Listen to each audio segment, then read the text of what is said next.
ברוך אתה אדוני אלוהינו מלך העולם שהכל נהיה בדברו.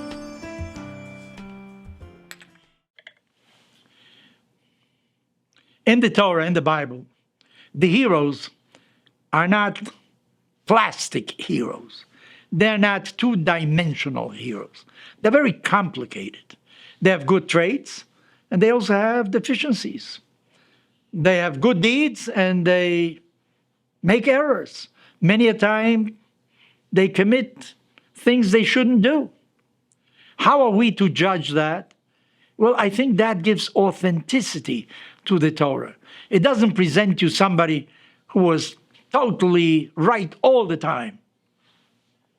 This is what the Talmud said, Ki adam ein tzadik ba'aretz asher ya'aseh tov velo yecheta. There is no such thing as a just man that doesn't err, that doesn't make mistakes, that doesn't sin sometimes. There's always something. And we find, for instance, and I repeat again, our matriarch Rivka deceives her husband.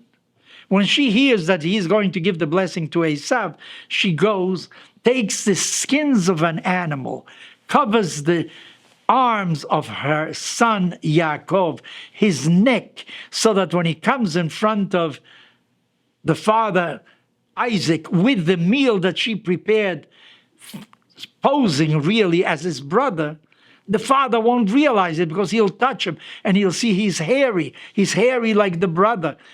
Even though the father says, Hakol kol Yaakov, this is the voice of Jacob, but Yadayim Yadei Esav, he feels that the hands are really the hands of Esau, of Esav. He is in doubt, but he is fooled.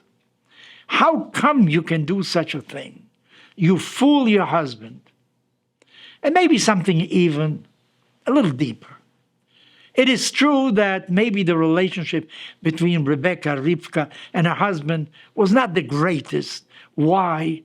Because somebody else chose her for the wife of her husband. It was Eliezer, the servant of Abraham, that went to choose a husband for Isaac, for her future.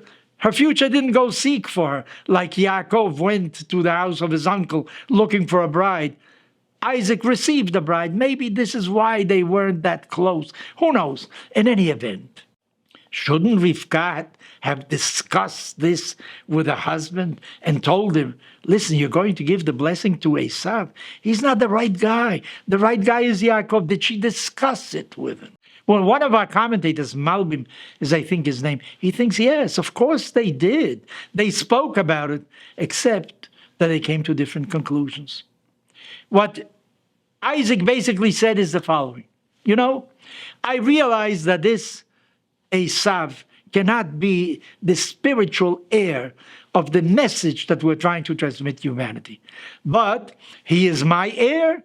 You know, I have to give him of the things that I possess, of the goods, of my wealth. He is entitled to that. And Rivka maybe said something different.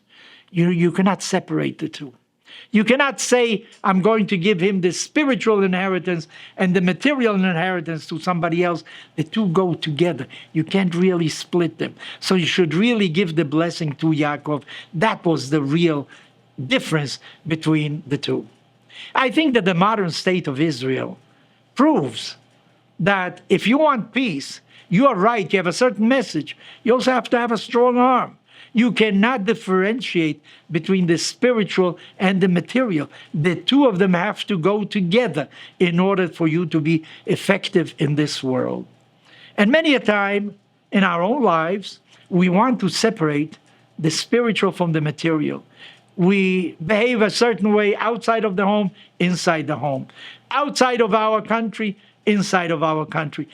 And what Rivka was really arguing is, man is a composite, is a unit. You cannot break up the different characteristics of a person into its parts. Maybe when you study a person, you should do that, but eventually you have to look at the whole of the individual. And maybe our patriarch Isaac thought you can separate the two, and obviously that was not the correct decision to which he should have come. I think that Rivka was right even though she had to use deception in order to tell her husband that you cannot divide between the spiritual and the material in this world.